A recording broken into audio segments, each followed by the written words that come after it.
It's time for the VolQuest podcast, where we dissect the biggest news items of the week.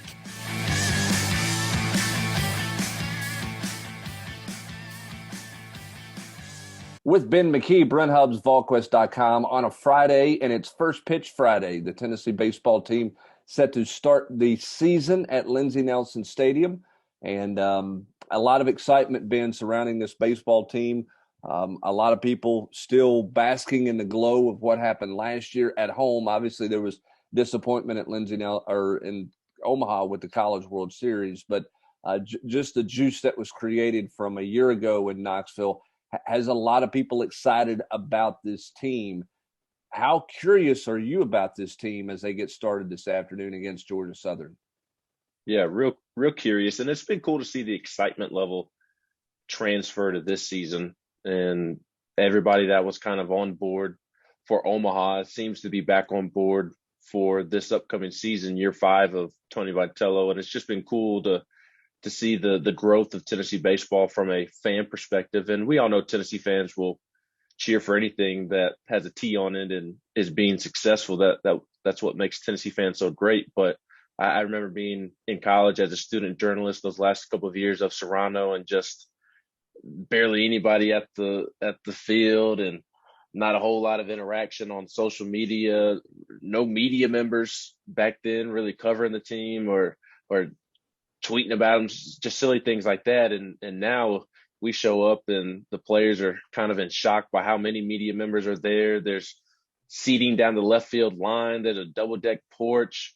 It's pretty much a sellout this weekend. All the fancy seats are sold out. There's still some general admission seats left, and it's just for Georgia Southern on opening weekend. It used to be just when Vanderbilt came to town that Lindsey Nelson would be sold out, and 50 to 60% of the stadium would be Vanderbilt fans or opposing fans, Florida, LSU, whoever it may be. So it's been real cool to see the excitement carry over, and there's a buzz on social media as well, which is always a good indication. But real eager to see this team, Brent, just because it's a weird mix of a lot of production to replace, but also there's several familiar faces coming back. I mean, half the production from last year is gone because you pretty much have a new infield.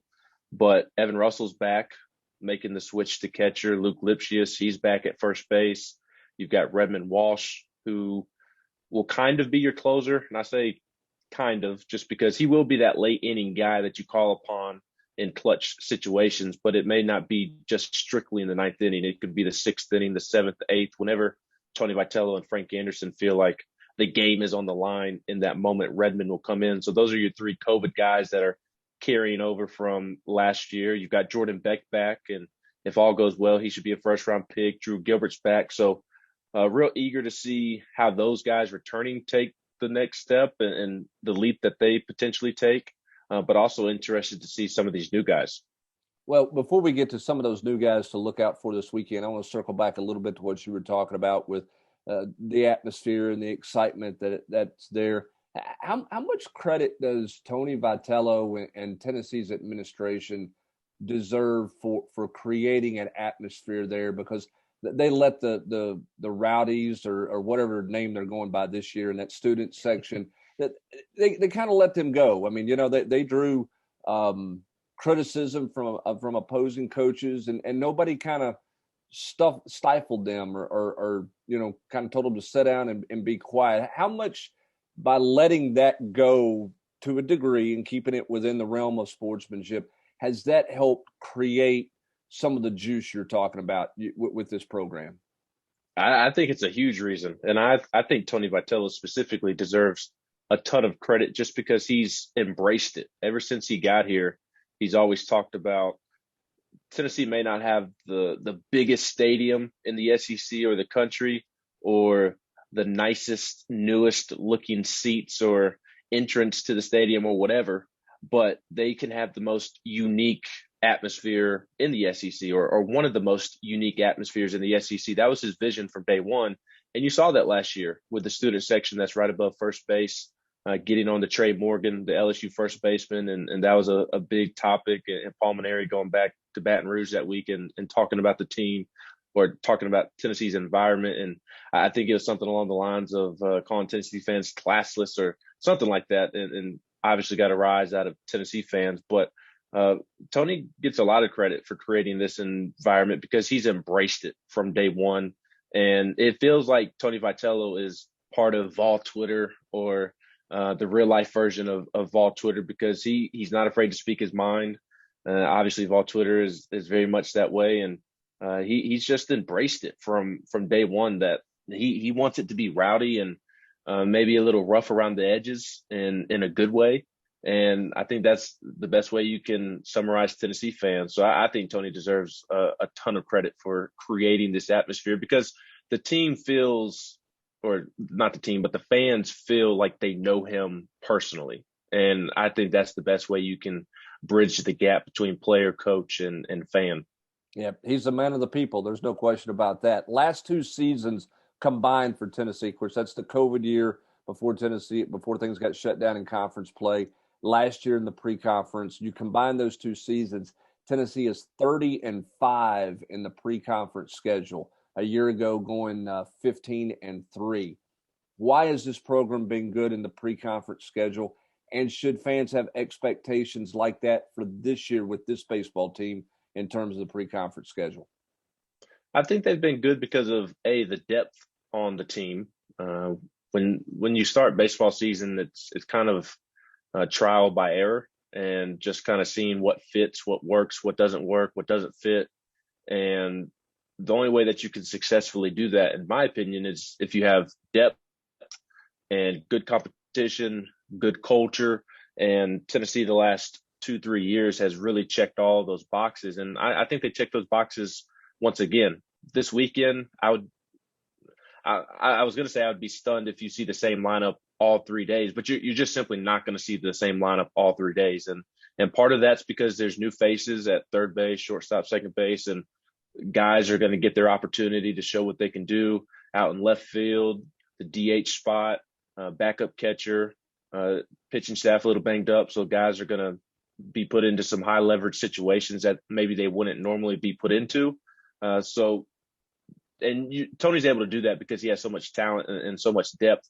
But that's really key in these early games, early on in the season, just allowing that depth to win you games while you're still trying to figure out those puzzle pieces, because sometimes coaches can try to fit a square peg in a round hole and it not work. And they try to learn those lessons early on in the year, but talent kind of makes up for that, and good, healthy competition makes up for that in a way, because even if who you think is going to be the starting shortstop, maybe he's not in there on a Saturday or a Sunday to get another guy an opportunity. Well, that next guy behind the starting shortstop, he's just as capable of producing.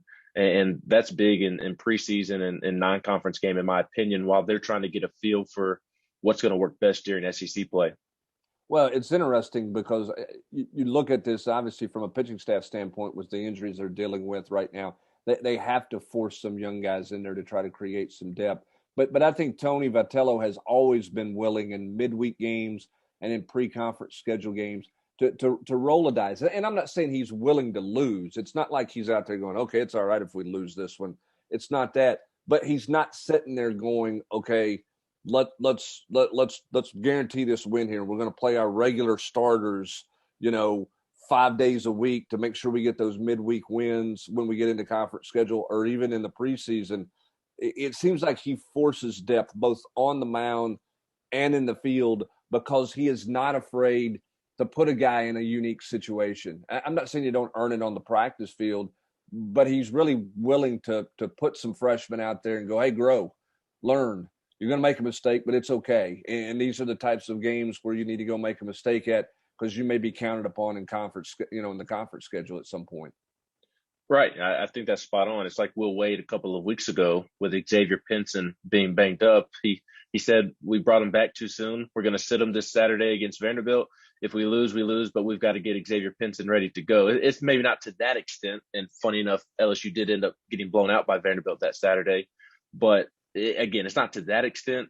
But Tony Vitello is not married to just one idea, or just trying to be proven right by the guys that he brought in.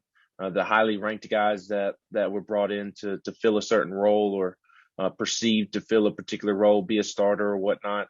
He's willing to go whatever direction he needs to in order to win. All he cares about is winning. He doesn't care how he gets there, whether it's this player or that player. And it's a long season, 60 games. Injuries are going to pop up. Guys are randomly going to get hit by a pitch on the hand and have to miss a month of the season. And the only way that you can overcome that later on in the year is if you give some of these younger guys a chance early on to grow and learn and get a feel for college baseball. And he has done a terrific job. Frank Anderson, Josh Elander, the coaches, they do a terrific job of getting everybody ready. And I think, just simply put, they don't play politics like you so often hear about in sports. It's whatever's best for the team at that moment in time. If one guy's not giving it to them the way they need to, then they'll trot somebody else out there. They're not afraid to do that whatsoever. Do fans have to be reminded that this is a 60-game season? Yes, I would say so, just a little bit, or just be reminded. This team's going to lose some games. I mean, you're not going unbeaten. You know that it's about late in the year more than it is about the beginning of the year. Not that you want to be awful in the preseason, but with the way the SEC is, you can not be a great preseason or pre-conference team and still find your way to regional play because of the power of the SEC. Vice versa, you can't get your way into a regional by what you do in the pre-conference schedule because you have to manage the conference. So the Tennessee fans need to realize that this is about, May and trying to be playing baseball in June and not get too obsessed with a loss here or there along the way in February and March? Yeah, I think so. And there's going to have to be a reshifting of, I don't know, of expectations, because this team still should be good and make the tournament, but it's not going to come as maybe easy as it did last year. And last year it perceived to come easy because you had so many returning guys. I mean, practically the whole team was coming back outside of Garrett Crochet, who was a first round pick, and Zach Daniels. I mean, there were only really two guys off of the COVID shortened season that didn't return, and you practically return your whole starting lineup. That isn't the case this year. So there's going to be growing pains.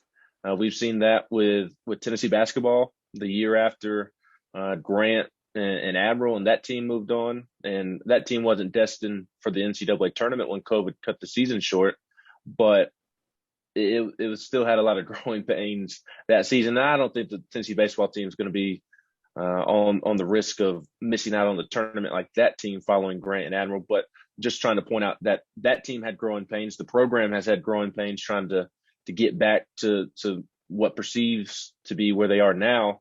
And that's because they've had new guys fill in. And this team, although it has those familiar faces that I mentioned off the top, they've got a lot of guys in new, not just positions, but just with new pressure on them. I mean, Trey Lipscombe, who's going to be the starting third baseman this year, he had the luxury of sitting behind a guy in Jake Rucker, who was a top 3 round pick and is off to play for the Minnesota Twins. And now it's his time to shine. And the coaching staff has always believed in Trey and think that he's going to be really good when it was his turn, and kind of talked about him as the future at third base. But he hasn't had pressure on him at Tennessee because he's been playing behind Jake Rucker, who was the most consistent player on that team last year.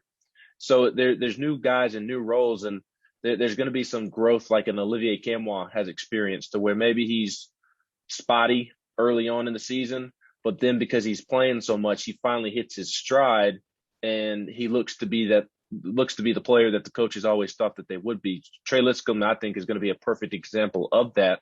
He's a guy that's always really performed well in midweek games against lesser competition, but struggled a little bit more against SEC competition. I think part of that was because he wasn't playing a ton. And baseball is such a repetitious sport that you have to be playing all the time. So this first month of the season, it wouldn't surprise me at all to see Trey Lipscombe or Cortland Lawson at shortstop, some guys that are starting for the first time, go through struggles. And those struggles are going to be frustrating at times. They're going to lead to losses at times. But also those struggles are going to prepare them and help them be better by the time you're playing in Gainesville in April or May, or Vanderbilt the first weekend of April, Mississippi State last weekend of the regular season. Like, they'll be ready to play by then. So yes, there needs to be a realization that they're not going to go undefeated. Baseball is much different than football. There's not as much importance on every single baseball game like there is football game. And with so many guys in new roles and facing new pressure and just a new season for them, there's going to be some growing pains, more so than you've seen the last 2 years. In the field of play, position players, who are you most interested to see this weekend?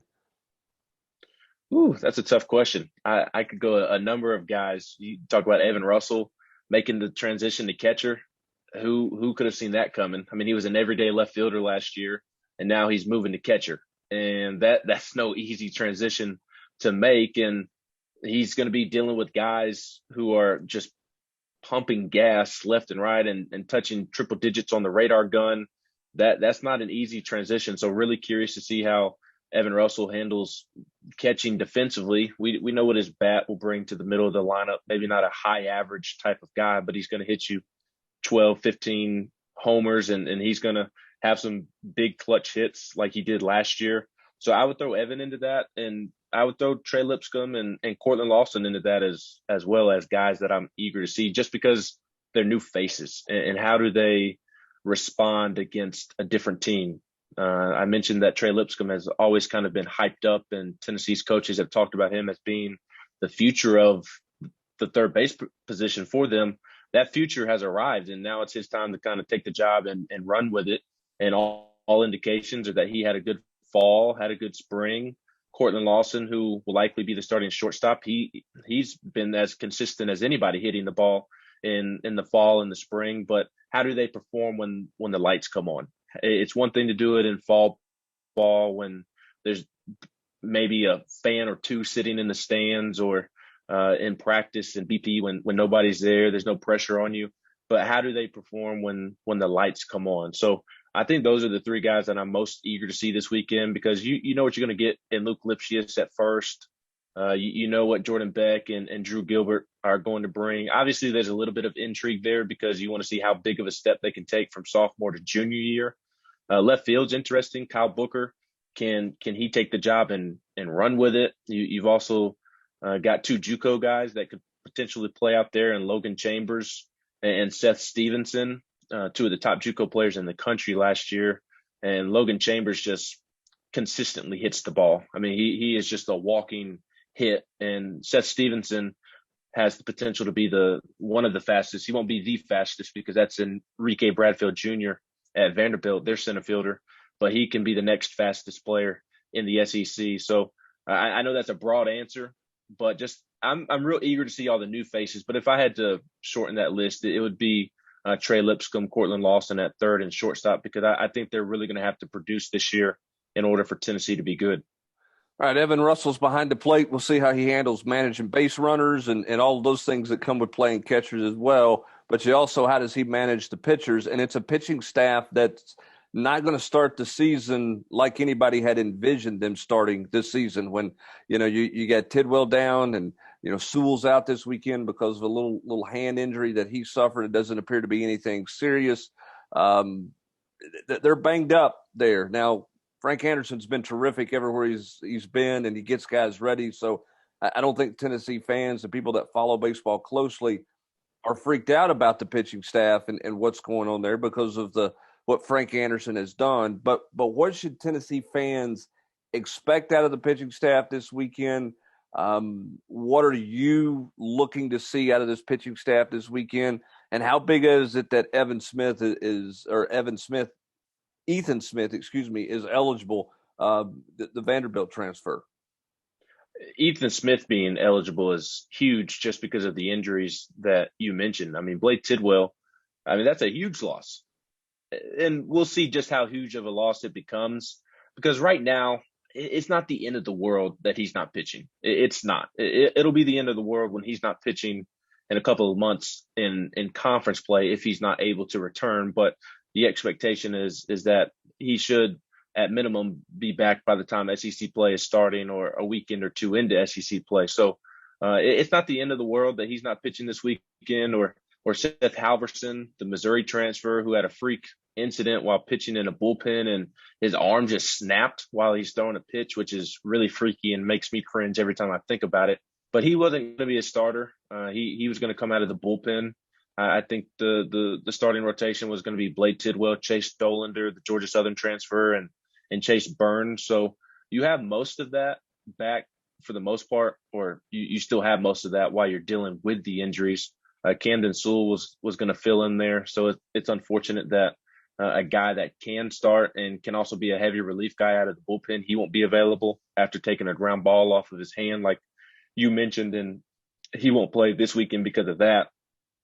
But Ethan Smith being eligible is just huge, just because of all those injuries that you're dealing with. I would be surprised if he started, but he's an SEC guy. He knows what the SEC is. He didn't necessarily pitch big, pressurized moments at Vandy, but he pitched enough, and his numbers look good. We'll see how that translates to having a more important role here at Tennessee. But he's just another guy out of the bullpen that you can use against what will be a good Georgia Southern team and a hard lineup to go against. They have 7 of their 9 starters in the lineup coming back, and a couple of those guys are preseason conference players. So Ethan Smith being eligible is just absolutely huge. Just in the short term, long term, short term because of the injuries, long term because you can never have enough arms in the SEC. But what I'm most curious about this weekend is just the new guys. Again, Chase Dolander, funny enough, starting the season against his old team in Georgia Southern. I would imagine that he pitches on Saturday. Chase Burns is going to start Friday night, the true freshman who I've called Blade Tidwell 2.0 just because he could have been drafted out of high school but wanted to come to Tennessee and learn under Frank Anderson.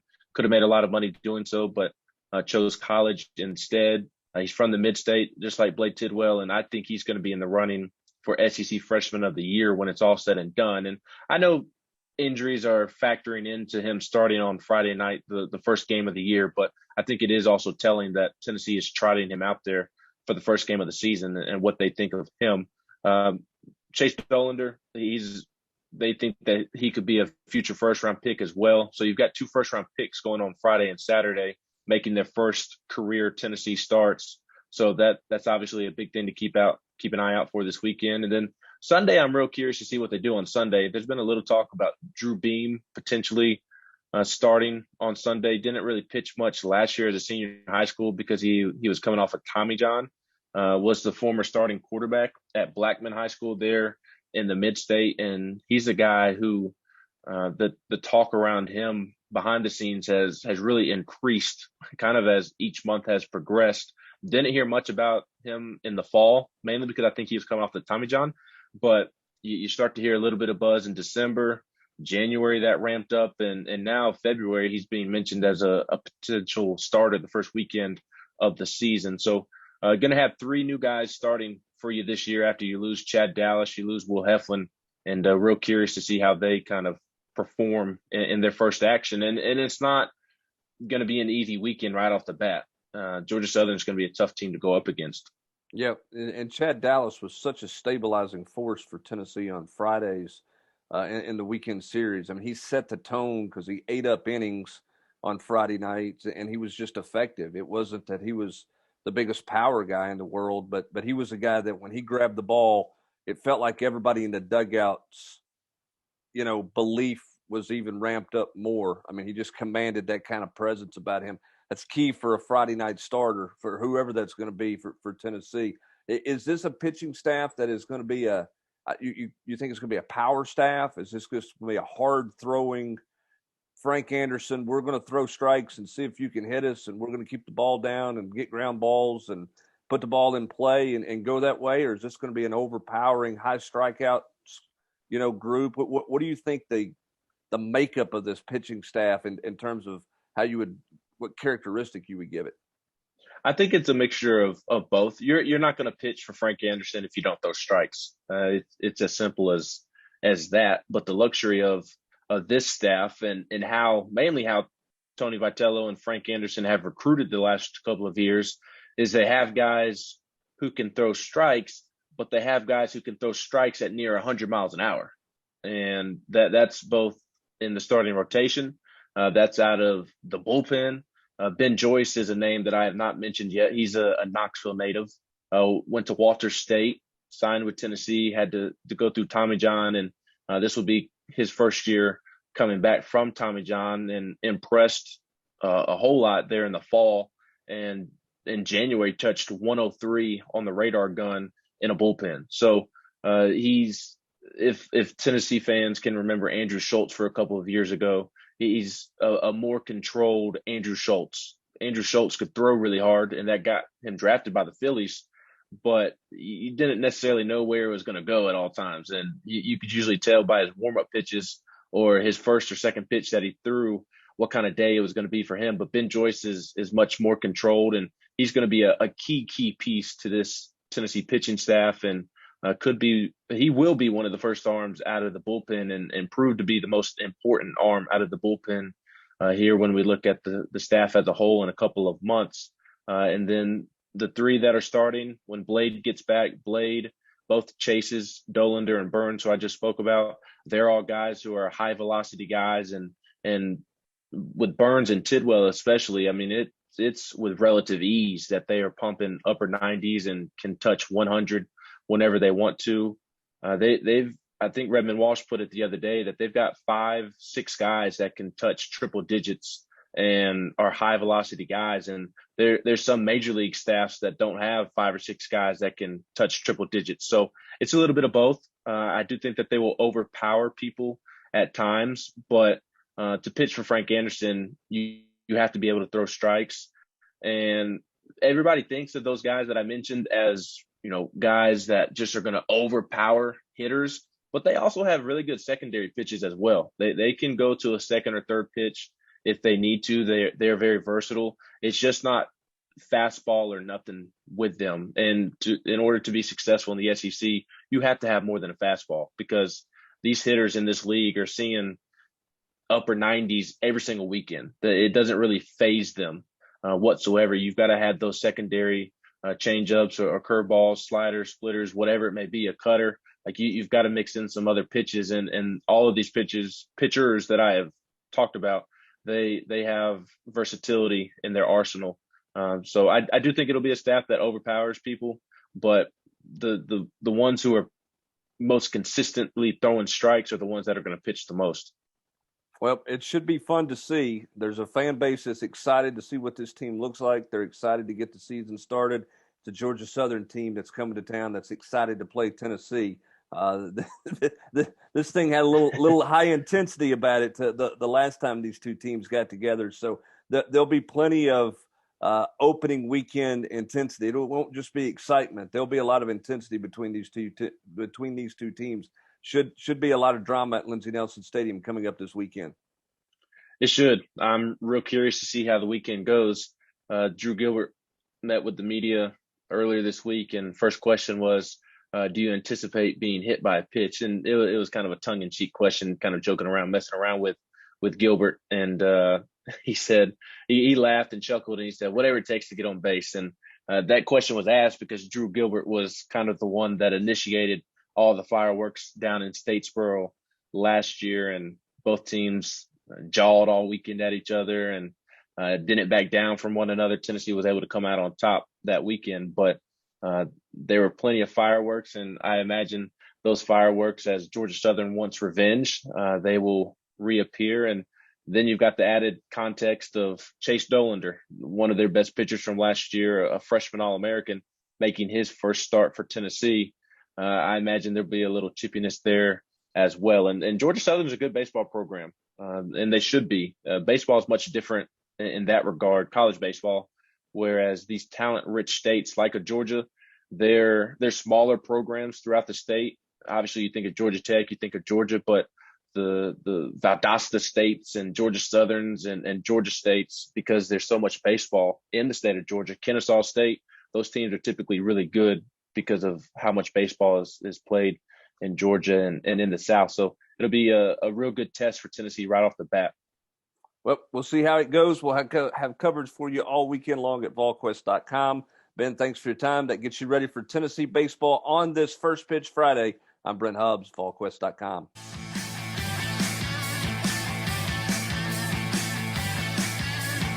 You've been listening to the VolQuest podcast every week here on VolQuest.